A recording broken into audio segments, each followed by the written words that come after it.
தொலைக்காட்சி நேயர்களே, எஸ்ஆர்எம் பல்கலைக்கழகத்தின் தமிழ் பேராயம் நடத்தும் சொல் தமிழா சொல் 2025 கல்லூரி பல்கலைக்கழக மாணவர்களுக்கான பிரம்மாண்ட பேச்சு போட்டியினுடைய இறுதி சுற்றிற்கு முன்னேறி இருக்கும். இரண்டாவது சுற்றிலிருந்து இந்த இறுதி சுற்றிற்கு தகுதி பெற்றிருக்கக்கூடிய நபர்கள் யார் அப்படின்றத தற்பொழுது நடுவரையா தஞ்சை தமிழ் பல்கலைக்கழகத்தின் அகராதியியல் துறை பேராசிரியர் முனைவர் வீரமணி ஐயா அறிவிக்க இருக்காங்க. இந்த 30 நபர்கள், அதாவது இரண்டாம் சுற்றில் போட்டியிட்ட 30 நபர்கள்ல இருந்து 16 நபர்கள் இறுதி சுற்றுக்கு தகுதி பெற்றிருக்காங்க. அந்த நபர்கள் யார் அப்படின்றத தற்போது ஐயா அறிவிக்க போறாங்க, பார்க்கலாம். அனைவருக்கும் இனிய மாலை வணக்கம். இந்த 30 நபர்களில் அநேக பேர்கள் சரியாக பேசியிருக்கிறார்கள். அதில் மதிப்பெண்கள் ஒரு 4-5 மதிப்பெண்கள் தான் வித்தியாசத்தில் தேர்வு செய்யப்பட்டிருக்கிறோம். அதில் 50-14 ரா க ஸ்ரீ காயத்ரி தமிழ்நாடு மத்திய பல்கலைக்கழகம்.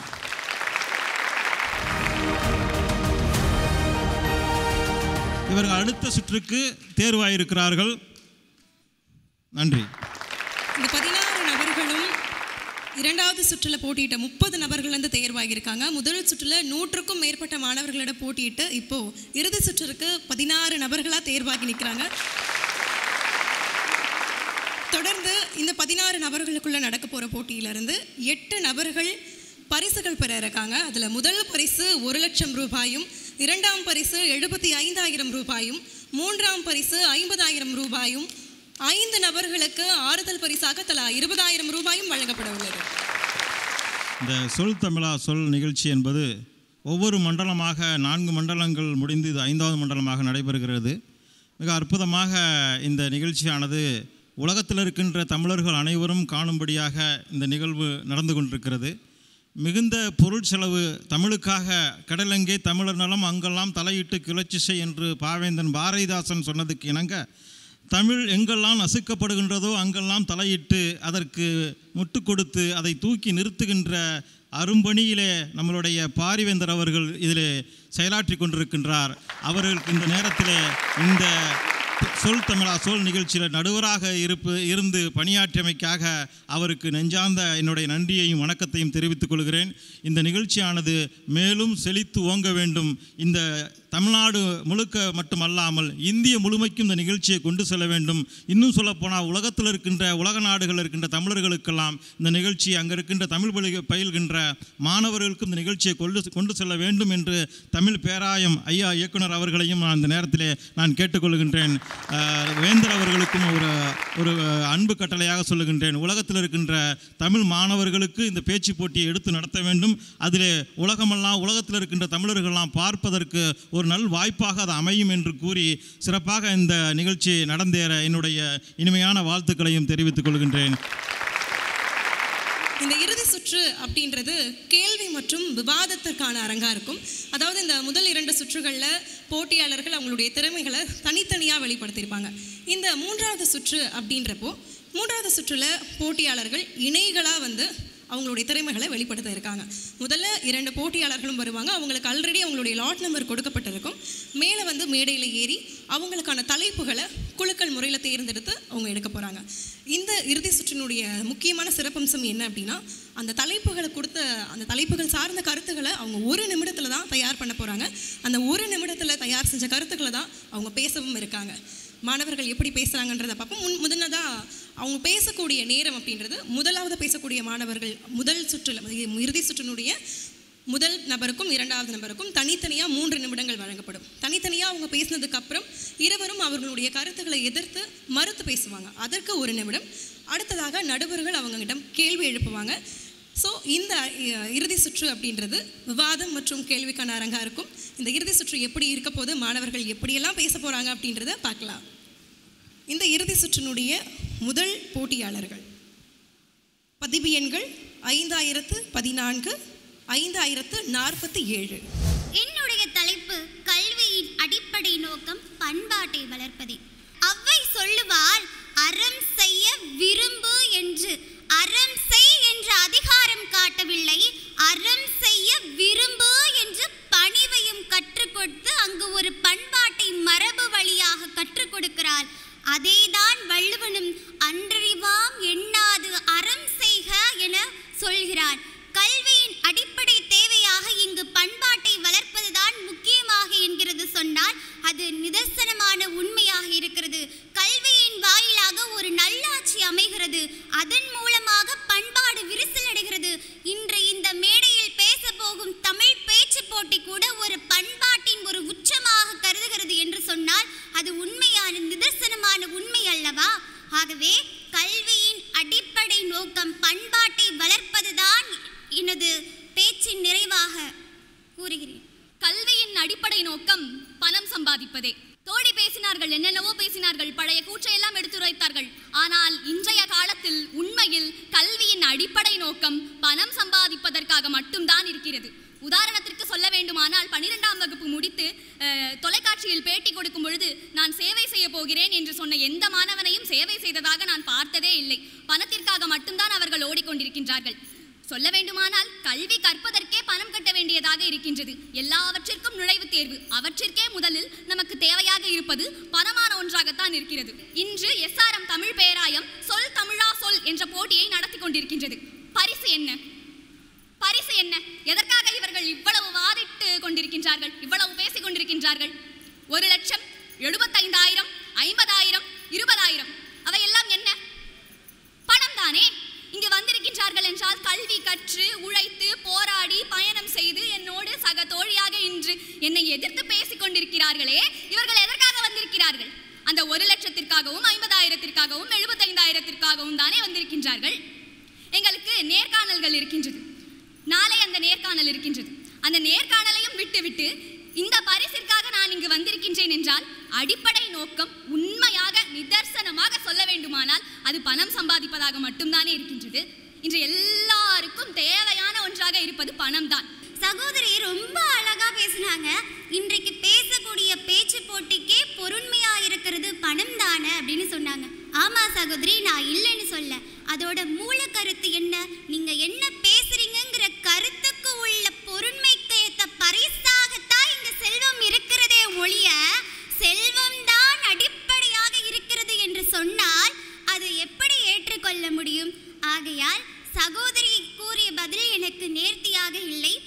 அந்த காலத்திலிருந்து இந்த காலம் வரை கல்விதான் பண்பாட்டை வளர்க்கிறது, இதுதான் உண்மை.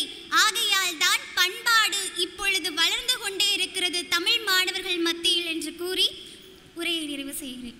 கல்விதான் பண்பாட்டை வளர்க்கிறது என்று அழகாக பேசினார்கள் என் எதிரணி தோழி. நான் கூறுகிறேன், அந்த பண்பாட்டை வளர்ப்பதற்கே நான் உங்களுக்கு பணத்தை பரிசாக தருகின்றேன், வந்து பேசுங்கள் என்றுதானே சொல்கின்றார்கள். பண்பாட்டை வளர்ப்பதற்காக சொல்ல வேண்டும் என்ற இடத்திலேயே பணத்தை கொடுத்து பணத்தை பரிசாக கொடுத்து மாணவர்களை ஊக்குவித்துத்தான் இதனை செய்கின்றார்கள் என்ற பொழுது கல்வி கற்பதன் அடிப்படை நோக்கம் பணம் சம்பாதிப்பதாக மட்டும்தான் இருக்கின்றது என்று கூறி எனது வாதத்தை நிறைவு செய்து கொள்கின்றேன். இன்றைய காலகட்டத்தில் கற்றவர்களிடத்திலே பண்பாடு நிறைந்திருக்கிறதா இல்லை குறைந்திருக்கிறதா? எல்லோருக்கும் மத்தியில் கற்பவர்கள் பண்பாட்டை வளர்க்கிறார்களா, அவர்களிடம் அந்த பண்பாடு இருக்கிறதா என்று கேட்டால் இல்லை ஐயா. ஆனால் சிலர் இடத்தில் அந்த பண்பாடு என்பது மரபு வழியாக தொடர்ந்து கொண்டுதான் இருக்கிறது. இல்லை என்று முற்றிலும் மறுத்துவிடவும் முடியாது, இருக்கிறது என்று முழுமையாக கூறிவிடவும் முடியாது. இருப்பவரிடத்தில் இருக்கிறது, இல்லாதவரிடத்தில் வளர்ந்து கொண்டிருக்கிறது. நிறைய சாதனையாளர்களை அரசு பள்ளிக்கூடங்கள் உருவாக்கிக்கிட்டு இருக்கு. அது எந்த வணிக நோக்கத்திலும் செயல்படவில்லையே. தரமான அரசு பள்ளிகள் சாதனையான மாணவர்களை உருவாக்கிக்கிட்டு இருக்குன்னு சொல்றீங்க. அப்படி சாதனை பண்ற ஒரு மாணவன்கிட்டையும் போய் கேட்டு பாருங்க, அவனுடைய அன்றாட வாழ்க்கையில அவன் படிக்கிறதுக்கு எவ்வளவு கஷ்டப்படுறான், பணத்துக்கு எவ்வளவு கஷ்டப்படுறான்னு. அந்த பணத்துக்காக அவன் படுற கஷ்டம் தான் அவனை அந்த அளவுக்கு அரசு பள்ளியிலையும் படிக்க வச்சு சாதனையாளரா மாத்துது அப்படின்னு நான் சொல்லுவேன். உங்களுடைய தனிப்பட்ட கருத்து அதை கோடிட்டு காட்டுங்க. நன்றி. குடும்பத்தை பேணி காப்பவர்கள் ஆண்களே. தன் குழந்தைகளையும் தன் மனைவியையும் தன் தந்தையையும் தாயையும் பாதுகாக்க வேண்டும் என்ற ஒரே நோக்கத்திற்காக தான் ஒரு ஆண் வேலைக்கு செல்கிறான். இன்றளவும் பல வீடுகளில் நடக்கும் நிகழ்வு இதுதான். அம்மா கோபித்து கொண்டு போய்விடுவார், அப்பா அவரை சமாதானம் செய்வதற்கு குழந்தைகளை அனுப்புவார். இந்த பண்பட்ட சமூகத்தை தான் இன்று ஆண்கள் ஒருங்கிணைத்து கொண்டிருக்கிறார்கள். ஆனால் பெண்கள் அதை விட்டு விலகி சென்று கொண்டே இருக்கிறார்கள். இந்த குடும்ப அமைப்பை கெடுப்பவர்கள் பெண்கள் என்று நாங்கள் சொல்லவில்லை. ஆனால் இந்த குடும்ப அமைப்பிலிருந்து விலகி சென்று தனக்கான ஒரு விடுதலை வாழ்வை நோக்கி போய்கொண்டிருப்பவர்கள் பெண்கள்.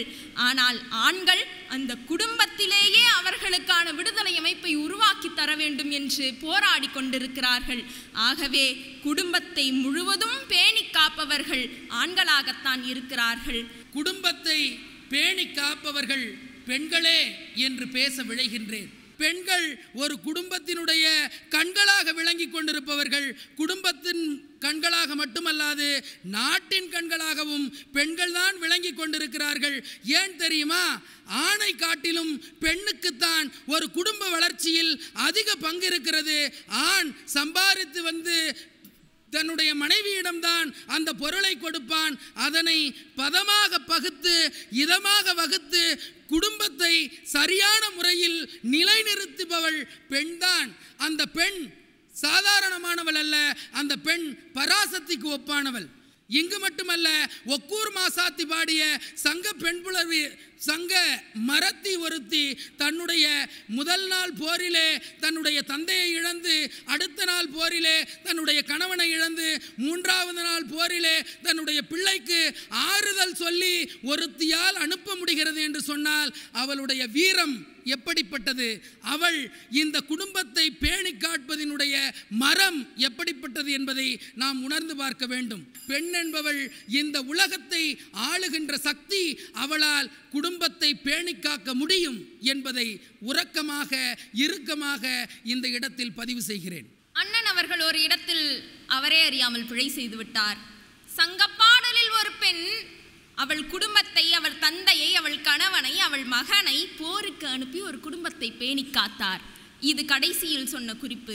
ஆனால் முதலில் சொன்னது இன்றைய புதுமை பெண் நாட்டின் கண்கள் என்று சொன்னார். புதுமை பெண்கள் நாட்டின் கண்களே என்று வீட்டின் கண்கள் அல்ல. ஏனெனில் வீடு அவர்களுக்கு விளங்கிடத்தான் பார்க்கிறது.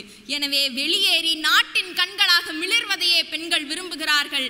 ஆண்களே குடும்பத்தை கட்டிணைத்து அந்த பெண்ணையும் சேர்த்து குடும்பமாக வாழ வேண்டும் என்று நினைக்கிறார்கள். குடும்பத்தில் தான் முன்னேற வேண்டும் என்பதற்காகத்தான் சொல் தமிழா சொல் நிகழ்ச்சிக்கே தான் ஒரு பெண் என்கின்ற ஒரு ஆளுமையை சகோதரி இங்கே நிலைநாட்டி கொண்டிருக்கிறார் என்பதை மறந்துவிட்டு அவர்கள் பேசுகிறார். ஆணும் பெண்ணும் நிகரென கொள்வதால் அறிவிலோங்கி வையம் தழைக்குமாம் என்ற கூற்றை மறுபடியும் நினைத்து பார்க்க கடமைப்பட்டிருக்கிறேன். ஏனென்று சொன்னால் ஒரு ஆணை காட்டிலும் பெண்ணிற்குத்தான் குடும்பத்தை மேம்படுத்த, குடும்பத்தை வளர்க்க பெரும் பகுதி பங்கு இருக்கிறது என்பதை மறந்துவிட்டு நீங்கள் பேசுகிறீர்கள். குடும்பத்தை பேணி காப்பது ஆண்களே. ஆனால் இன்றைய காலகட்டத்தில் ஆண்கள் பெரும்பான்மை குடிமகன்களாக இருக்கிறார்கள். அவர்களால் எப்படி குடும்பம் பேணி காக்கப்படுகிறது? விதி என்று ஒன்று இருந்தால் விதிவிலக்கு என்ற ஒன்றும் இருக்கும். உங்களை போன்ற ஆண்கள் இருக்கும் பொழுது குடிமகன்களை பற்றி பேசுவது சரியாக இருக்காது என்று நான் நினைக்கிறேன். பெண் சகிப்புத்தன்மை உடையவள், ஒத்துக்கிறோம் இல்லையா? கருணை உடையவள், ஒத்துக்கிறோம் இல்லையா? பெருமை உடையவள், ஒத்துக்கிறோம் இல்லையா? இவ்வளவு குண நலன்களும் நிறைந்திருக்கக்கூடிய பெண் ஒரு குடும்பத்துக்கு மருமகளாக போன பிறகுதான் முதியோர் இல்லங்கள் பெருத்திருக்கிறது என்று சமூகத்தினுடைய விவாதம். இதற்கு தங்களுடைய பதில்? அப்படி இன்னைக்கு முதியோர் இல்லங்கள் நிறைந்திருக்கிறது காரணம் எல்லாரை போன்ற பெண்களும் இல்லை அப்படிங்கிறத நாம் புரிஞ்சுக்கணுமா? ஏன்னா அந்த மாமியும் மருமகளும் மகளும் தாயுமாக இருந்து விட்டால் பிரச்சனை இல்லை. இன்றைக்கு முதியோர் இல்லங்கள் அதிகரித்து விட்டது அப்படின்னு நாம் சொன்னாலுமே கூட இன்றைக்கு நல்லவர்களாக பெண்கள் 4 பேர் இருப்பதனால்தான் மாதத்திற்கு ஒரு மழை இல்லை என்று சொன்னாலும் வருடத்திற்காவது ஒரு மழை பெய்கிறதம்மா.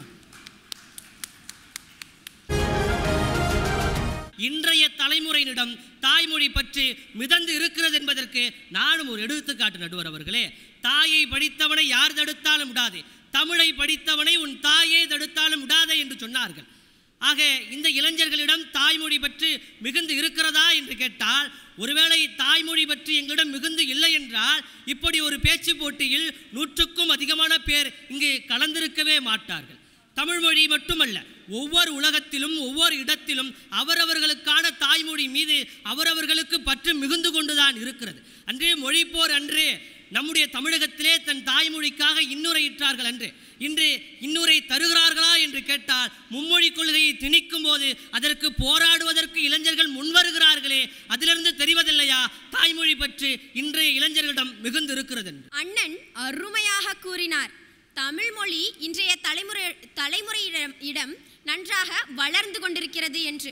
நன்றாக வளர்ந்து கொண்டிருந்தால் ஏன் அனைத்து பெற்றோர்களும் தனது பிள்ளைகளின் இரண்டாம் மொழியாக தாய்மொழியை கொண்டு வராமல் பிரெஞ்சு, ஸ்பானிஷ், இங்கிலீஷ் என்ற மற்ற மொழிகளை கொண்டு வந்து கொண்டிருக்கிறார்கள்? நம் இந்தியாவை எடுத்துக்கொண்டால் எந்த மாநிலத்திலும் தாய்மொழியை முதல் பாடமாக வைத்து யாரும் கற்கவில்லை. சீனாவை எடுத்துக்கொள்ளுங்கள், ஜப்பானை எடுத்துக்கொள்ளுங்கள், அங்கு உள்ள அனைத்து குழந்தைகளுக்கும் தாய்மொழிதான் முதல் பாடமாக உள்ளது. ஆனால் இங்கோ ஆங்கிலம் கேட்டால் ஆங்கிலம் நாங்கள் கற்றுக்கொள்வதற்காக அல்ல, எங்களுடைய தொடர்புக்காகத்தான் ஆங்கிலத்தை கற்றுக்கொள்கிறோம் என்கிறார்கள். ஆனால் இங்கு உனது தாய்மொழி தேய்ந்துதானே கொண்டிருக்கிறது. இங்கு அமர்ந்திருக்கும் அனைவரும் கூட தனது தாய்மொழியை கற்றுக்கொண்டார்களா என்பதும் கேள்விக்குறிதான். 100ல் வெறும் 1 பங்குதான் தாய்மொழியை முன்னெடுத்து வைத்துக் கொண்டிருக்கிறார்கள்.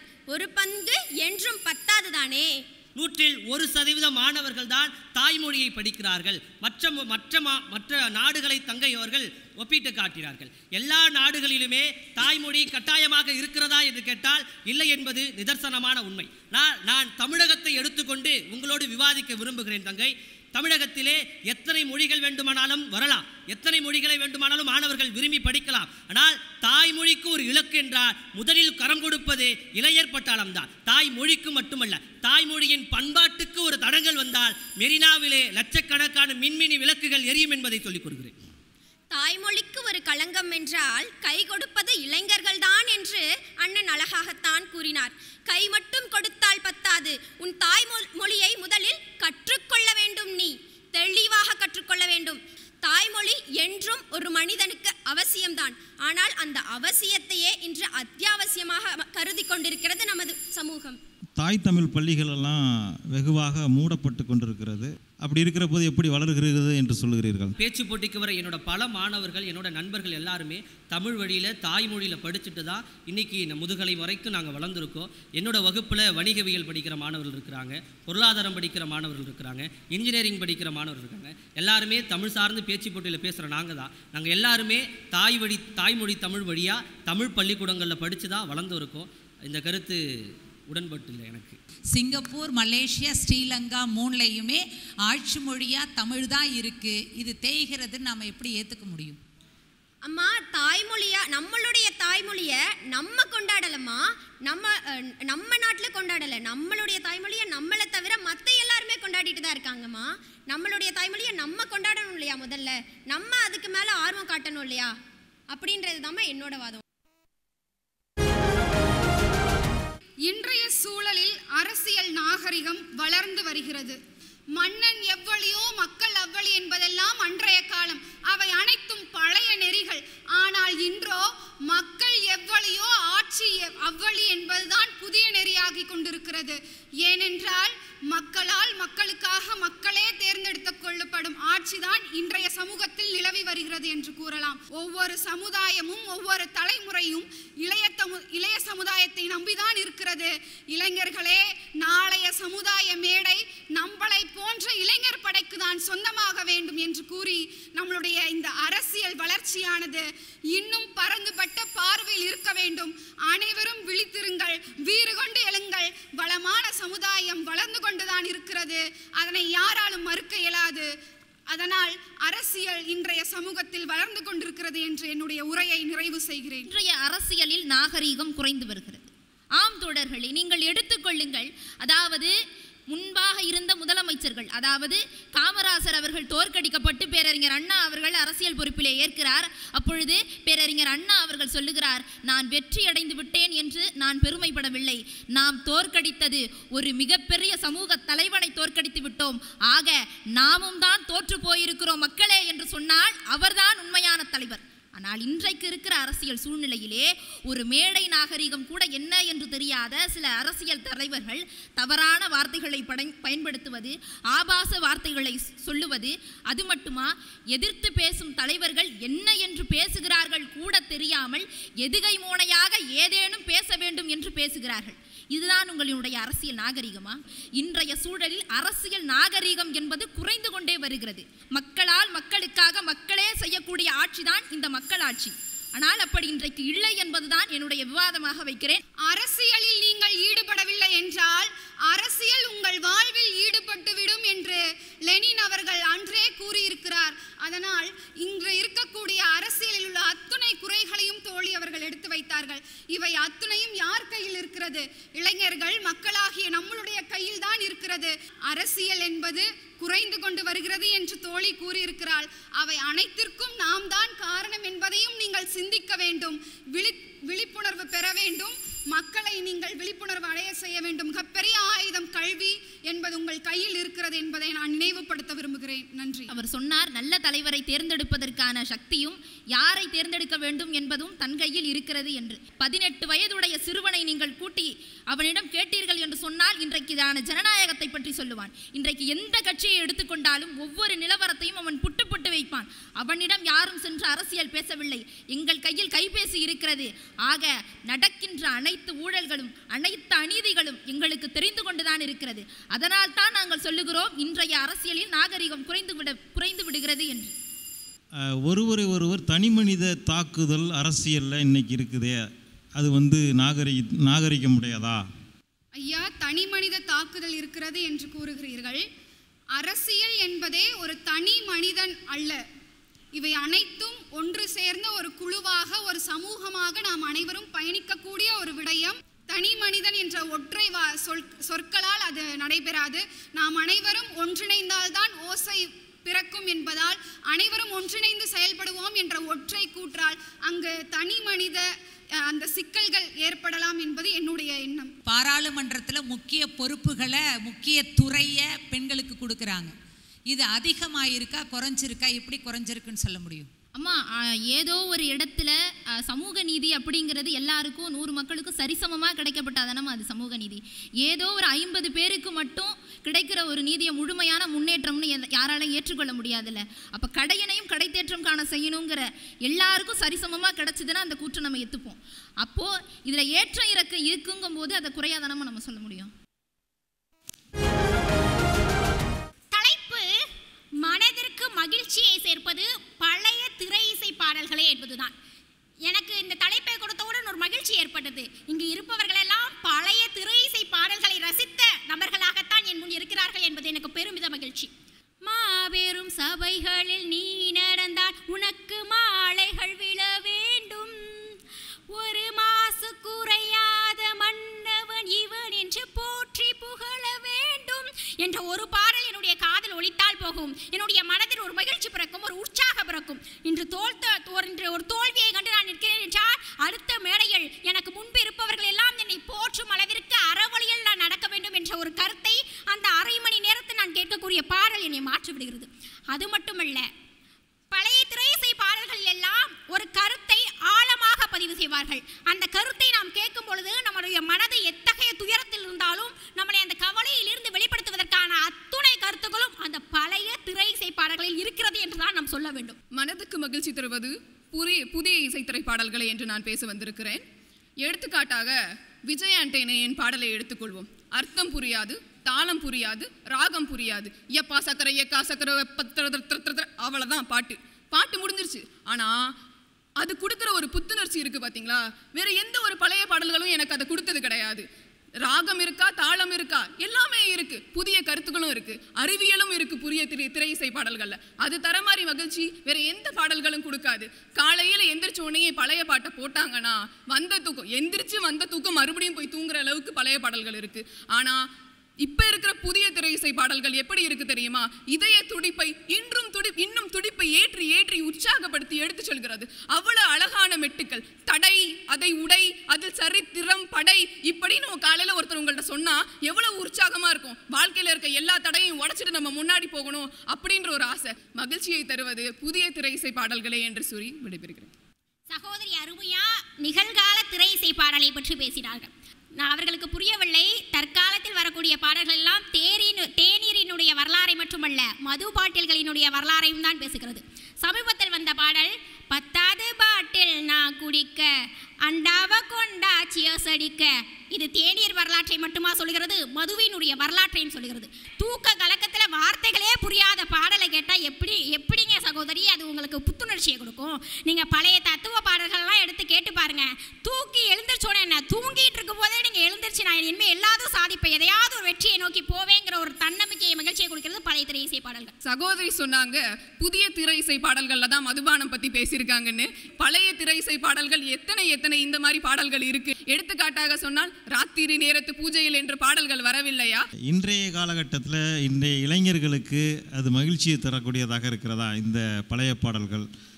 ஐயா, வலைத்தளங்களை எடுத்து பார்த்தா தெரியும், எல்லா இளைஞர்களும் ஒரு மீம் கிரியேட் பண்ணியிருக்காங்க. எப்படின்னா, சின்ன பிள்ளையில எங்கள் அப்பா அந்த பழைய பாடல்களை கேட்கும் போதெல்லாம் தெரியல, இப்போ எனக்கு 20 வயசாயிருச்சு, இப்போல்லாம் என்னுடைய காதுகள் பழைய பாடல்களை நோக்கி தான் போகுது, அதுதான் எனக்கு மகிழ்ச்சியை தருது அப்படின்னு சொல்கிறாங்க. இங்கே இருக்கக்கூடிய இளைஞர்களுக்கு எல்லாருக்கும் தெரியும் அப்படி ஒரு மீம் வந்திருக்கா வரலையான்னு. அன்னைக்கு உள்ள பாடல்கள் இந்த ஏஜில் இருக்கக்கூடிய இளைஞர்களும் 21ஆம் நூற்றாண்டில் ரசிக்கும் தன்மை உடையதாக இருக்குது. ஆனால் புதிய பாடல்கள் புற்றீசல் மாதிரி தோன்றி மறையறதுக்கான காரணம் என்ன? நாங்கள் வந்துட்டு காலத்துக்கு ஏற்ற மாதிரி மாறிக்கிட்டே இருப்போங்கம்மா. பழைய விஷயத்தை பிடிச்சி வச்சுக்கிறதுலேயே ஒரு நல்லது இருக்குது. ஆனால் ஒரு சில நேரங்களில் பழைய விஷயத்தை கழிக்கிறது தான் நல்லது. போக போக புதுசாக வந்தால் தான் புதுசாக மகிழ்ச்சியை உண்டு பண்ண முடியும். புதுசாக பாடல்கள் போடுவோம். அப்போ புதுசாக அந்த டோபமைன் லெவல் இருக்குது பார்த்தீங்களா, ஒவ்வொரு பாடல்களையும் அதிகரித்து கொண்டே போகும்பொழுது புதுசான டோபமைன் எங்களுக்கு சுரக்குது. அதை நாங்கள் விரும்புகிறோம். தலைப்பு: சமூக ஊடகங்கள் புத்துணர்ச்சியுடன் தான் செயல்படுகின்றன. தமிழகம் முழுவதும் 1000க்கும் மேற்பட்ட பேச்சாளர்களை தங்களுடைய சமூக ஊடகத்தின் வாயிலாக பிரபலப்படுத்தி அவர்களை இந்த நாட்டிற்கே காட்ட வேண்டும் என்ற நோக்கில் இந்த தமிழ் பேராயம் செயல்பட்டு கொண்டிருக்கிறது என்று சொன்னால், இந்த சமூக ஊடகம் புத்துணர்ச்சியோடு தான் செயல்படுகிறது. எங்கோ ஒரு மூலையில் ஏதோ ஒரு பிரச்சனையால் பாதிக்கப்பட்டு 2 கோடி ரூபாய் சிகிச்சைக்காக தேவைப்படுகிறது. அந்த பெண் யார் என்று தெரியாது, அந்த குழந்தை யார் என்று தெரியாது, அவருடைய தந்தை யார் என்று தெரியாது. இருந்தாலும் இளைஞர்கள் எல்லோரும் ஒன்றிணைந்து சமூக ஊடகங்களில் அந்த குழந்தைக்காக பல்வேறு காணொளிகளை பதிவிட்டு அந்த குழந்தைக்கான நிதியை திரட்டி அந்த குழந்தையின் அறுவை சிகிச்சை சரியாக முடிந்திருக்கிறது என்று சொன்னால், இன்று அந்த குழந்தை தன்னுடைய மழலையால் அனைவரையும் பேசி கொண்டிருக்கிறது என்று சொன்னால், சமூக ஊடகங்கள் புத்துணர்ச்சியோடு தான் செயல்பட்டு கொண்டிருக்கிறது. என்னுடைய தலைப்பு: சமூக ஊடகம் சரியாக செயல்படவில்லை என்பது. சமூக ஊடகம் என்பது என்ன? Social media is a global village என்பார்கள். சமூக ஊடகம் என்பது ஒரு சர்வதேச ஒரு கிராமம், அவ்வளோதான். உலகம் அத்துணையும் ஒன்றாக இணைக்கிறது. ஒரு கிராமத்தில் என்ன பண்ணுவான்? தெருவுக்கு தெருவு உட்காந்து, டீ கடை உட்காந்து வெட்டிக்கதை பேசுவான். அதே போல் நேரத்தை போக்கி வெட்டிக்கதை பேசும் ஒரு ஊடகமாக, ஒரு பொழுதுபோக்கு சாதனமாக சமூக ஊடகம் பயன்பட்டு கொண்டு இருக்கிறது. சமூக ஊடகம் வந்து ஒரு 15 ஆண்டுகள் ஆகியிருக்கும். இந்த 15 ஆண்டுகளுக்கு முந்தைய தலைமுறையை கேட்டு பாருங்கள். குறைந்தபட்சம் கல்கி குமுதம் விகடமாவது படித்திருப்பார்கள். இப்போ மாணவர்கள்ட்ட படிக்கிற பழக்கமே இல்லாமல் போச்சுன்னா அதற்கு காரணம், மிகப்பெரிய காரணம் இந்த சமூக ஊடகம் செய்த சீர்கேடு தான். இன்னும் சொல்லுகிறேன், சமூக ஊடகத்தில் என்ன காட்டப்படுகிறது தோழமைகளே? தமிழை எப்படி வளர்ப்பது, நாம் எப்படி முன்னேறுவது, இந்த நாட்டுக்கு எது தேவை, இதுவாக காட்டப்படுகிறது? அரை நிர்வாணமான பெண்கள் தானே அதிகமாக காட்டப்படுகிறார்கள். அப்படி பெண்களை வியாபார பொருள்களாக்கி, பெண்களை சந்தை பொருளாக்கி, உடலை சந்தை பொருளாக்கி கொண்டு ஒரு ஊடகம் வளர்ச்சி பெறுகிறது என்றால் அதுதான் சமூக ஊடகம். அப்படிப்பட்ட கீழ்த்தரமான ஒரு இழிவு நிகழ்ந்த ஒரு இடமாக சமூக ஊடகம் இருக்கிறது. புத்தகங்களை மறந்த தலைமுறையாக இந்த 2K கிட்டுகளை உருவாக்கிய மிகப்பெரிய அயோக்கியத்தனம் சமூக ஊடகத்துடைய.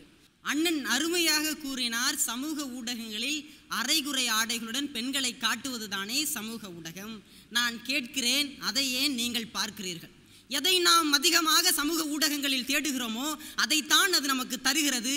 வேண்டுமென்றால் இன்றைக்கு சென்று தமிழ் சார்ந்த கருத்துக்களை தொடர்ந்து உங்கள் காணொளியில் பார்த்தால் தமிழ் சார்ந்த கருத்துக்கள் மட்டுமே வரும். எதை நீங்கள் அதிகமாக தேடுகிறீர்களோ அதை தான் உங்களுக்கு அதிகமாக வந்தடையும். சமூக ஊடகம் நான் எதை விரும்புகிறேனோ அதை காட்டுவதில்லை.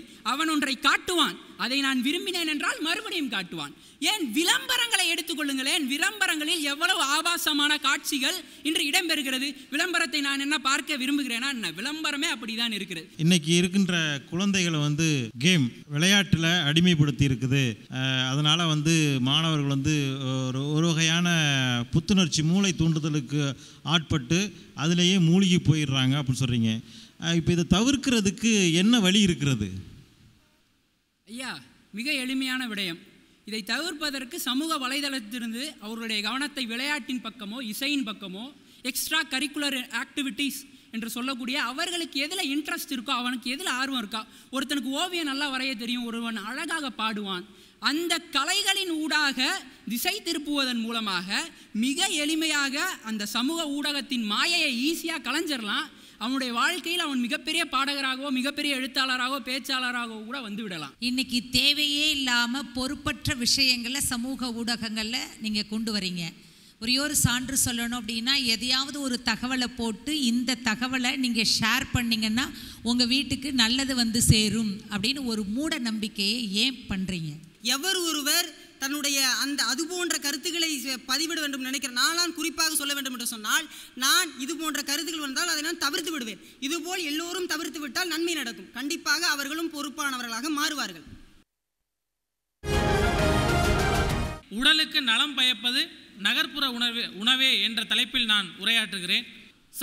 சாதாரணமாக ஒரு சிறுதானியத்தை எடுத்துக்கொண்டால் அது சிறுதானியமாகவே சாப்பிட வேண்டும் என்பது கிராமப்புறத்தில் பயன்பாட்டில் இருக்கக்கூடியது உண்டு. ஆனால் நகர்ப்புறத்தில் அதற்கு எந்த அளவு மெருகூட்ட முடியுமோ, எந்த அளவு குழந்தைகளிடம் கொண்டு போய் சேர்க்க முடியுமோ அந்த வகையில் அந்த உணவை பதப்படுத்தி அந்த உணவிற்கு தேவையான ஒரு அலங்காரம் அது போன்ற ஒன்றை உருவாக்கி நகர்ப்புற உணவை மக்களுக்கு சென்றடையும் விதமாக நகர்ப்புற உணவு இருக்கிறது என்பதுதான் நிதர்சனமான உண்மை. கிராமப்புறத்தை விட்டு நகர்ப்புறத்தில் வந்தவர்கள் இங்கு அதிகமாக வாழ்ந்து கொண்டிருக்கிறார்கள். அவர்களுக்கு தேவையான உணவு முறை நகர்ப்புறத்தில் கிடைத்து கொண்டுதான் இருக்கிறது. நகர்ப்புற உணவு முறை ஏற்றதே என்பது என்னுடைய கருத்து. நகரத்தில் சிறந்ததா கிராமத்தில் சிறந்ததா என்றால் கிராமத்தில் தான் உணவானது உடல் நலத்திற்கு சிறப்பினை விளைவிக்கிறது என்று நான் கூறுவேன். காரணம், உடல் நலம் என்பது மனநலத்தோடு சேர்ந்த ஒன்று. நகரத்தில் உணவுகள் அறுசுவையாக கிடைக்கலாம், ஆனால் அவை ஆரோக்கியமாக இருக்கிறதா என்பது நாம் அறியாத ஒன்று. கிராமத்தில் உணவுகள் என்பது ஒரு அன்போடு ஒரு பாசத்தோடு நம்முடைய உறவினர்களுக்கு செய்கிறோம் என்ற ஒரு எண்ணத்தோடு விளைவிப்பதால் அந்த உணவு நமது உடல் நலத்துக்கு ஆரோக்கியத்தை தான் கொடுக்கிறது என்பதில் எந்த விதமான ஐயப்பாடும் கிடையாது. தற்பொழுது நகரத்தில் பெரிதாக இருக்கக்கூடிய ஒவ்வொரு உணவுகளும் கிராமத்திலிருந்து தானே வந்திருக்கின்றது. இன்று பழைய சோறு என்பது நாம் அனைவரும் கிராமத்தில் அனைவரும் சாப்பிட்டுக் கொண்டிருந்த ஒன்று இன்று பழைய சோறில் எவ்வளவு நன்மைகள் இருக்கிறது என்பது நமக்கு தெரிகின்றது.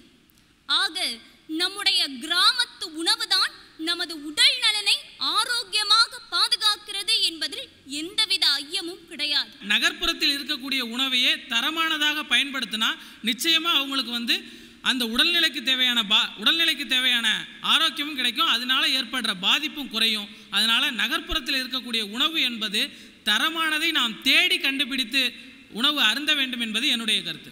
நகரத்தில் தான் நல்ல உணவுகள் கிடைக்கின்றது, இயற்கையான உணவுகள் கிடைக்கின்றது என்று அண்ணன் அவர்கள் கூறினார்கள். அந்த இயற்கையான உணவுகளும் கிராமத்திலிருந்து தான் வருகின்றது. சர்க்கரை நோயாளிகள் வெகுவாக இன்னைக்கு இருக்கிறாங்க. கிராமத்து உணவுக்கு சரியாக அவங்க வரல. அதுக்கு என்ன காரணம்? இன்று நேரம் என்பது மிக முக்கியமாக இருக்கின்றது. அப்படிப்பட்ட நேரத்தை சரியாக அவர்கள் பணம் சம்பாதிக்கவும் தன்னுடைய தேவையை பூர்த்தி செய்யவும் தான் அவர்களுக்கு நேரம் இருக்கின்றதை தவிர்த்து உணவை உட்கொள்வதற்கு அவர்களுக்கு நேரம் கிடையாது. அதனை அனுபவிக்கவும் அவர்கள் தவறிவிட்டார்கள். இதுதான் என்னுடைய வாதம். உங்களை தேடி வரக்கூடியவர்களுக்கு நிறத்தின் அடிப்படையில், சுவையின் அடிப்படையில் ரசாயனங்களை கலந்து அவங்களுக்கு பெரும் நோய் வர்றதுக்கு ஒரு காரியமாக இன்னைக்கு சில உணவகங்கள் செயல்பட்டு இருக்கே. இதுக்கு உங்களுடைய பதில்? ரசாயனம், நிற மாற்றம் போன்றதுனால அவங்க ஒரு வியாபார பொருளாக மாற்றினாங்கிறதுல மாற்று கருத்து கிடையாது. ஆனாலும் ஒரு சில பேருடைய வியாபார நோக்கத்தை கருத்தில் கொண்டு இன்னும் எத்தனையோ பேர் இப்பயும் பார்த்தீங்கன்னா மதுரையில் ஒரு பாட்டி ₹1 இட்லி விற்றுக்கிட்டு இருக்கிறாங்க. காரணம், அவங்களுடைய தேவை என்னன்னா வரவங்க வயிறார சாப்பிடணும். அதனால அவங்க உணவகம் இல்லைன்னு சொல்ல முடியாது, பெரிய உணவகம் மட்டும்தான் உணவகம்னு எடுத்துக்க முடியாது. வியாபார நோக்கத்தோட உணவு முறையை பயன்படுத்துறது தவறுன்னு நான் ஒத்துக்கிறேன். இளைஞர்களின் விளையாட்டு ஆர்வம் வளர்ந்து இருக்கிறது. ஆம், எங்கிருந்து மறைந்து போயிருந்தது இப்பொழுது மீண்டும் வளர்ந்து கொண்டிருக்கிறது. இன்றளவும் ஒலிம்பிக் போட்டிகள் எல்லாம் நடந்து கொண்டிருக்கிறது. பாரா ஒலிம்பிக், தேசிய விளையாட்டு போட்டிகள் என்று விளையாட்டு போட்டிகள் வைத்துக் கொண்டுதான் இருக்கிறார்கள். கல்விக்கு எந்த அளவு முக்கியத்துவம் கொடுக்கப்படுகிறதோ அந்த அளவு விளையாட்டுக்கும் முக்கியத்துவம் கொடுக்கப்பட்டு கொண்டுதான் இருக்கிறது. காரணம் என்ன? இளைஞர்களின் ஆர்வம் விளையாட்டில் இருப்பதனால் தானே விளையாட்டு போட்டிகள் இங்கு நடத்தப்பட்டு கொண்டிருக்கிறது. இளைஞர்கள் விளையாட்டில் ஆர்வமாக இருப்பதால் தான் இங்கு எல்லா துறைகளிலும் எல்லா நேரத்திலும் விளையாட்டுக்கு என்று ஒரு நேரம் ஒதுக்கப்படுகிறது. அதற்கான நடைமுறை இங்கு வகுக்கப்பட்டுதான் இருக்கிறது. இளைஞர்கள் விளையாட்டில் ஆர்வமாகத்தான் இருக்கிறார்கள். விளையாட்டு ஆர்வம் வளர்ந்து கொண்டுதான் இருக்கிறது என்று நிறைவு செய்கிறேன். நன்றி. இளைஞர்களின் விளையாட்டு ஆர்வம் தளர்ந்துதான் இருக்கிறது. ஆதி காலத்திலே கபடி விளையாடுவார்கள். நான் தான் கொப்பண்டா, நல்ல முத்து பேரண்டா, வந்தேன் பாரடா, வாழேந்த போரண்டா என்பார்கள். ஆனால் இப்போது உலா பேசியிலே ஒரு இளைஞன் அதிலே வீடியோ கேம் விளையாண்டு கொண்டிருக்கின்றான். அப்பா அருகாமையிலே இருந்து சொல்லுகின்றார், நான் தான் கொப்பண்டா என்கிற காலம் போய் அப்பா இப்போது சொல்லுகின்றார், நான் தான் கொப்பண்டா, சீக்கிரம் சாப்பிட வாடா என்கிறார். இதிலே இருந்து தெரிகிறதல்லவா விளையாட்டின் ஆர்வம் இளைஞர்களிடத்திலே தளர்ந்துதானே இருக்கிறது. இன்றைக்கு பள்ளிக்கூடங்கள், கல்லூரிகளிலே எல்லாம் பிடி பீரியட் என்று விளையாட்டுக்காக ஒதுக்கப்படும். என்ன பாவம் செய்தோமோ தெரியவில்லை. அந்த உடற்கல்வி பாட வேலையை கூட இன்றைக்கு கணித ஆசிரியர் எடுத்துக்கொள்வது எந்த விதத்திலே நியாயம்? அதனால் விளையாட்டினுடைய ஆர்வம் பெற்றோர்கள் மத்தியிலும், ஆசிரியர்கள் மத்தியிலும், சமுதாயத்தின் மத்தியிலும் தளர்ந்திருக்கிறது.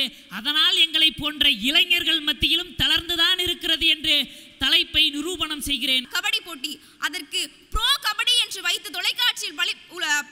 தொலைக்காட்சியில் பரப்பிக் கொண்டிருக்கிறார்கள். வீட்டில் தொலைக்காட்சியில் ஏறுதழுவதை பார்ப்பதும் ஒரு இளைஞன் தான். அந்த களத்தில் 1000 இளைஞர்கள் போராடுகிறார்கள், 1000 பேர் மாட்டை பிடிக்கிறார்கள் என்றால் அவர்களும் இளைஞர் தான். சமூகத்தில் இளைஞர்களில் இன்னும் விளையாட்டில் ஆர்வம் இருக்கத்தான் செய்கிறது என்கிறேன் நான். உள்ளங்கையிலே உலா பேசி அடக்கமே அந்த உலா பேசியில் ஏறுதழுவுதலை பார்க்கின்றார்கள் என்று சொன்னீர்களே சகோதரி. ஆனால் ஏறுதழுவுதலை பார்த்துவிட்டு அந்த ஏறுதழுவுதல் என்றாலே என்னவென்று தெரியாமல் அதை குறை கூறி இருக்கின்ற விளையாட்டு வீரனையும் மட்டம் தட்டி பேசுகின்ற கூட்டமும் இங்கே இருக்கத்தானே செய்கிறது. அப்படிப்பட்ட சமூகத்தால் எங்களை போன்ற இளைஞர்கள் விளையாட்டிலே விளையாடுகின்ற ஆர்வத்திலே தளர்ந்துதான் இருக்கிறோம். விளையாட்டு போட்டிகளில் ஏதோ ஒரு விளையாட்டு போட்டியில், சதுரங்க போட்டியோ அல்லது வேறு ஏதோ ஒரு விளையாட்டு போட்டியில் பரிசு வாங்கின ஒருத்தர் சொல்லுங்கள். தமிழ்நாட்டை சேர்ந்த சதுரங்க போட்டியில் உலகையே வென்றார் அல்லவா, சாம்பியன். அவர் பேரு குகேஷ் அவர்கள். அப்புறம் சகோதரர் சகோதரி 2 பேர்கள் இருக்கிறார்கள். என் பெயரை கொண்டு வைஷாலி, அவருடைய தம்பி. இன்னைக்கும் ஊர் திருவிழாக்களில் மஞ்சு விரட்டுன்னு ஒன்று நடக்குது. இன்னைக்கும் ஊர் திருவிழாக்களில் உரியடித்தல்னு ஒரு விளையாட்டு நடக்குது. அப்போ எப்படி நீங்கள் விளையாட்டில் ஆர்வம் தளர்ந்திருக்கு அப்படின்னு நீங்கள் சொல்ல முடியும்? பொங்கல் சமயத்தில் மட்டும் நடப்பதற்கு பெயர்தான் விளையாட்டா? என்றைக்கோ ஒரு நாள் நடப்பதை நாம் இன்றைக்கும் நடந்து கொண்டுதான் இருக்கிறது என்பதை என்று சொல்ல முடியாது. அது ஃபார்மாலிட்டிக்காக நடக்கிறது. இன்றைய இளைஞர்கள் மத்தியில் விளையாட்டினுடைய ஆர்வம் தளர்ந்துதான் இருக்கிறது. அதனால்தான் அது எல்லா நாளும் நடப்பதே இல்லை. நன்றி. நன்றி. தமிழ் பேராய தலைவர் கலைமாமணி முனைவர் கரு நாகராசன் ஐயா அவர்களையும் செயலர் பா ஜெயகணேஷ் ஐயா அவர்களையும் பணிவன்போடு மேடை கழிக்கிறோம். பாரத் அறிவியல் மற்றும் நிர்வாகவியல் கல்லூரியின் ஆசிரிய ஒருங்கிணைப்பாளர் தமிழ்துறை தலைவர் முனைவர் மா சதானந்தம் ஐயா அவர்களை மேடை கழிக்கிறோம். தற்பொழுது ஐயா அவர்களுக்கு கேடயமும் சான்றிதழும் புத்தகமும் வழங்கி சிறப்பிக்கப்படுகிறது. சொல் தமிழா சொல் 2025 கல்லூரி பல்கலைக்கழக மாணவர்களுக்கான இந்த பிரம்மாண்ட பேச்சு போட்டியினை தஞ்சை மண்டலத்தில் சிறப்பான முறையில் நடத்துவதற்கு அனைத்து நிலைகளிலும் துணையாய் நின்ற பாரத் அறிவியல் மற்றும் நிர்வாகவியல் கல்லூரியின் செயலர் திருமதி புனிதா கணேசன் அவர்களுக்கு நன்றி தெரிவித்து கல்லூரியின் நினைவு பரிசினை கல்லூரியின் முதல்வர் முனைவர் கே குமாரையா அவர்களிடம் வழங்கப்படுகிறது.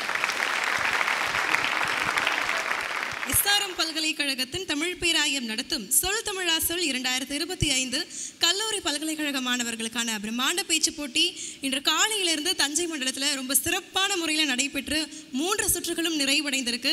இந்த இறுதி சுற்றில் போட்டியிட்ட போட்டியாளர்களிலிருந்து வெற்றி பெறக்கூடிய நபர்கள் யார் அப்படின்னு தெரிவிக்கக்கூடிய தருணம் இது.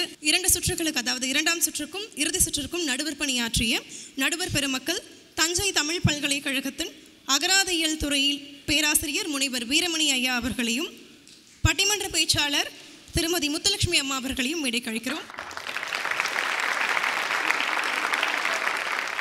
தற்பொழுது அனைவரும் ஆவலோடு எதிர்பார்த்திருந்த அந்த தருணம், இந்த இறுதி சுற்றில் போட்டியிட்ட அந்த 16 நபர்களிலிருந்து பரிசுகளை தட்டிச் செல்லக்கூடிய அந்த 8 நபர்கள் யார்? அந்த 8 நபர்களுடைய பதிவு எண்கள் இப்போ நான் அறிவிக்க போகிறேன். இந்த 8 நபர்கள் அப்படின்றவங்க எந்த இடம் பிடித்து நீங்கள் பரிசு பெற போகிறீங்க அப்படின்றது நடுவரமாக அறிவிப்பார்கள். முன்னதாக நான் அழைக்கக்கூடிய பதிவெண் கொண்ட நபர்கள் மேடைக்கு வரவும். அறிவிச்சலாமா? முன்னதாக நடுவரம்மா அவர்களை ஒரு வார்த்தைகள் பேசுவதற்காக. இந்த தமிழ் கூறும் நல்லுலகத்தில் எங்கெல்லாம் தமிழ் பேசக்கூடிய திறமைசாலிகள் இருக்கார்களோ அவர்களையெல்லாம் கண்டெடுத்து எஸ்ஆர்எம் கல்வி குழுமம் தமிழ் பேராயம் என்ற ஒரு மிகப்பெரிய அமைப்புக்குள் ஒன்றிணைத்து திறமைசாலிகளுக்கு பரிசு தொகையும் பாராட்டுகளும் வழங்கக்கூடிய ஒரு மிகப்பெரிய ஒரு முயற்சியையும் ஒரு சாதனையையும் கையில் எடுத்திருக்காங்க. உங்களை மாதிரி பேச்சாளர்கள் சார்பாக அவங்களுக்கு நன்றியை தெரிவிச்சுக்கணும். நாம் இன்னொரு மிகப்பெரிய விஷயம் என்னென்னா, இன்னும் சற்று நொடி பொழுதில் வெற்றி பெற்றவர்களினுடைய பட்டியல் தரவரிசை உங்களுக்கு தொகுப்பாளினி அவர்கள் அறிவிக்க போகிறாங்க.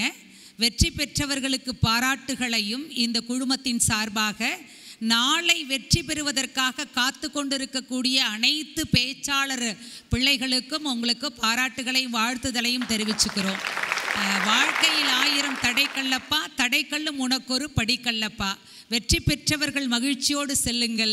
நாளை வெற்றி பெறுவோம் என்ற நம்பிக்கையோடு மற்றவர்கள் செல்லுங்கள். அதுதான் இந்த நிகழ்வினுடைய ஆகச்சிறந்த வெற்றியாக இருக்கும். உங்களையும் நாளை வெற்றி மேடையில் சந்திப்பதற்கு இந்த குழுமம் தயாராக இருக்கிறது. வாருங்கள், தமிழை கொண்டாடுவோம், தமிழை போற்றுவோம், தமிழை பாராட்டுவோம், தமிழை வாசிப்போம், நேசிப்போம், சுவாசிப்போம் என்று சொல்லி தந்த வாய்ப்புக்கு நன்றி கூறி விடைபெறுகிறேன். எல்லாரும் காத்துக்கொண்டிருந்த அந்த தருணம் முன்னதாகவே அறிவிச்சிடுறேன். உங்களுடைய பதிவு எண்கள் மட்டும்தான் நான் அறிவிக்க இருக்கேன். நீங்கள் எந்த தரவரிசைப்படி, எந்த மதிப்பெண் படி, எந்த இடம் பிடிக்க போகிறீங்க அப்படின்றத நடுவரம்மா அவர்கள் தான் அறிவிப்பாங்க. அறிவிக்கப்பட இருக்கக்கூடிய பதிவெண்கள் கொண்ட நபர்கள் மேடைக்கு வந்துடுங்க. பதிவு எண் 5037. இந்த 8 நபர்களில் யார் யார் எந்தெந்த இடம் பிடிச்சிருக்காங்க அப்படின்றத இப்போ நடுவரம்மா அவர்கள் அறிவிக்க இருக்கார்கள். தயாரா? 8வது இடம் பிடித்து ஆறுதல் பரிசான 20,000 ரூபாய் தொகையை வெல்லக்கூடிய நபர். 8ஆம் இடம் பிடித்திருக்கக்கூடிய அன்பு மாணவி திருவாரூர் தமிழ்நாடு மத்திய பல்கலைக்கழகம் ர.க.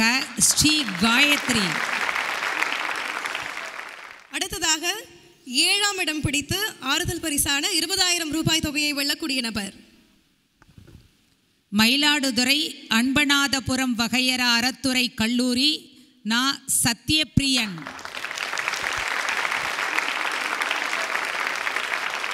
தொடர்ந்து 6ஆம் இடம் பிடித்து ஆறுதல் பரிசான 20,000 ரூபாய் தொகையை வெல்லக்கூடிய நபர். தஞ்சாவூர் தமிழ் பல்கலைக்கழகம் சே. ச. நிவேதிதா.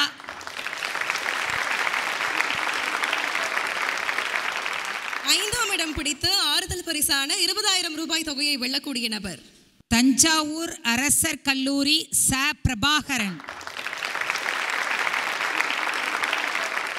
அடுத்ததாக 4ஆம் இடம் பிடித்து ஆறுதல் பரிசான 20,000 ரூபாய் தொகையுடன் மாநில அளவில் நடைபெற இருக்கக்கூடிய போட்டிக்கு தேர்வாகியுள்ள நபர் மயிலாடுதுறை அன்பநாதபுரம் வகையரா அறத்துறை கல்லூரி ஸ்ரீநிதி.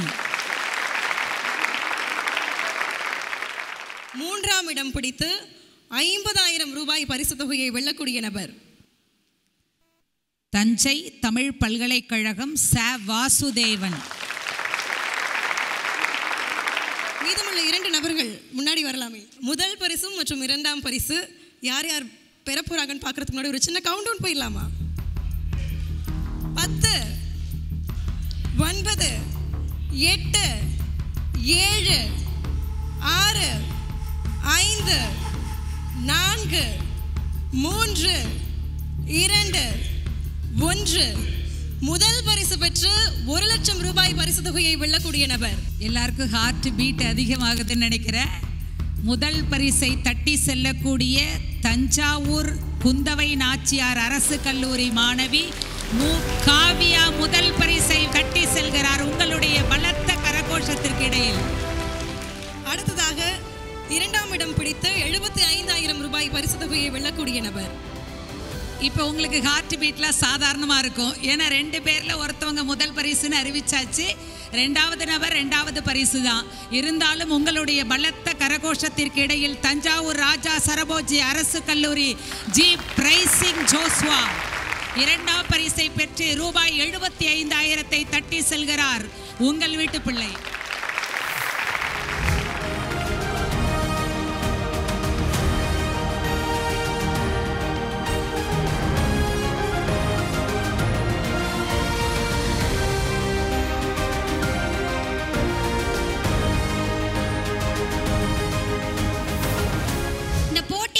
முதல்ல வரும்போது எங்களுடைய மனநிலையெல்லாம் எப்படி இருந்துச்சு அப்படின்னா, 100க்கும் மேற்பட்ட பேச்சாளர்கள் வந்திருக்காங்க. இவங்களுக்கு மத்தியில் நம்ம என்ன தலைப்பில் எப்படி பேச போகிறோம் அப்படிங்கிற ஒரு எண்ணத்தோடு தான் வந்தோம். அந்த முதல் சுற்றில் தேர்வானதற்கு பிறகு ஏதோ நம்ம பண்ணுறோம், ஏதோ நம்மளால் முடியுங்கிற ஒரு எண்ணம் வந்துச்சு. 2வது சுற்றுக்கு வந்து 2வது சுற்றில் தேர்வான போது தான் நம்மளால் முடிஞ்ச நன்மையான தகவல்கள் அதில் நம்ம கொடுக்கணும், நம்ம பரிசு கிடைக்கிறோமோ இல்லையோ நல்லதை பேசணும் அப்படின்னு நினச்சோம். அதில் எனக்கு முதல் பரிசு கிடைச்சிருக்கு. இப்படி எங்கெங்கேயோ இருக்க ஒரு பேச்சாளர்களுக்கெல்லாம் வாய்ப்பு கொடுத்து எங்களுக்கும் ஒரு வழி நடத்தி எங்களை முன்னோக்கி செல்வதற்கு ஒரு வாய்ப்பை ஏற்படுத்தி கொடுத்திய SRM கல்லூரியை நான் நன்றியை தெரிவித்துக் கொள்கிறேன். இந்த போட்டி மிகவும் விறுவிறுப்பாக, மிகவும் எங்களுக்கு ஊக்கமூட்டக்கூடியதாக, ஆர்வத்தை தட்டி தூண்டக்கூடியதாக, மேடைக்கு வந்த உடனே தான் எங்களுக்கு ஒரு 4 நிமிடங்களுக்கு முன்பதாக தலைப்பு தெரியும். அப்படி ஒரு அழகான ஒரு நெருக்கடியை ஏற்படுத்தி அந்த நெருக்கடி மூலமாக எங்களுக்குள்ளே இருந்த திறமையை SRM பல்கலைக்கழகமும் இந்த வேந்தர் டிவியும் தட்டி எழுப்பியிருக்கு அப்படின்னு தான் சொல்லணும். இதில் இவ்வளவு பெரிய பரிசு தொகையை அறிவித்து தமிழ் வளர்ப்பதற்கான மிகப்பெரிய ஒரு தொன்றை ஆட்டி கொண்டிருக்கிற SRM கல்வி நிறுவனத்திற்கும் வேந்தர் டிவிக்கும் மனமார்ந்த நன்றிகள். 3 கட்டமாக நடைபெற்று சிறந்ததொரு பேச்சாளரை உலக வெளிக்கு அறிமுகப்படுத்த இருக்கின்ற இந்த SRM கல்வி நிறுவனம் தழைத்தோங்க வேண்டும். ஏனென்று சொன்னால் இதற்காக ஒதுக்கப்பட்ட நிதி, இதற்காக ஒதுக்கப்பட்ட அந்த தொகை என்பது சாதாரணமானது அல்ல. இந்த பேச்சு போட்டி உலகளாவிய நிலைக்கு சென்று உலகளாவிய நிலையில் தமிழ் மொழியை வளர்த்தெடுக்க வேண்டும். நம்மளுக்கே தெரியாம நம்மளுக்குள்ள இருக்கவங்களை அடையாளப்படுத்தக்கூடிய ஒரு போட்டியா நான் இதை பார்க்குறேன். ஏன்னா நான் இதை இந்த போட்டியில உணர்ந்திருக்கேன். எனக்கு கிடைச்சிருக்கிற இந்த வாய்ப்பை நான் மாநில அளவில் சரியாக பயன்படுத்துவேங்கிற நம்பிக்கை எனக்கு இருக்கு. SRM பல்கலைக்கழகத்தின் தமிழ் பேராயம் நடத்தும் சொல் தமிழா சொல் 2025 கல்லூரி பல்கலைக்கழக மாணவர்களுக்கான பிரம்மாண்ட பேச்சு போட்டி இந்த வாரம் தஞ்சை மண்டலத்தில் ரொம்ப சிறப்பான முறையில் நடைபெற்று முடிஞ்சிருக்கு. தஞ்சை மண்டலத்தில் தஞ்சாவூர், திருவாரூர், மயிலாடுதுறை, நாகப்பட்டினம் ஆகிய 4 மாவட்டங்களை உள்ளடக்கி நடைபெற்ற இந்த போட்டி ரொம்ப அருமையான முறையில் நடைபெற்றிருக்கு. இந்த இறுதி சுற்றிலிருந்து மாநில அளவில் பங்கேற்கக்கூடிய 4 நபர்களையும் நம்ம தேர்ந்தெடுத்தாச்சு. வெற்றிகரமாக இந்த போட்டி இன்றைக்கு நிறைவடைந்திருக்கு. மீண்டும் அடுத்த வாரம் மதுரையில் சந்திக்கலாம். நன்றி, வணக்கம்.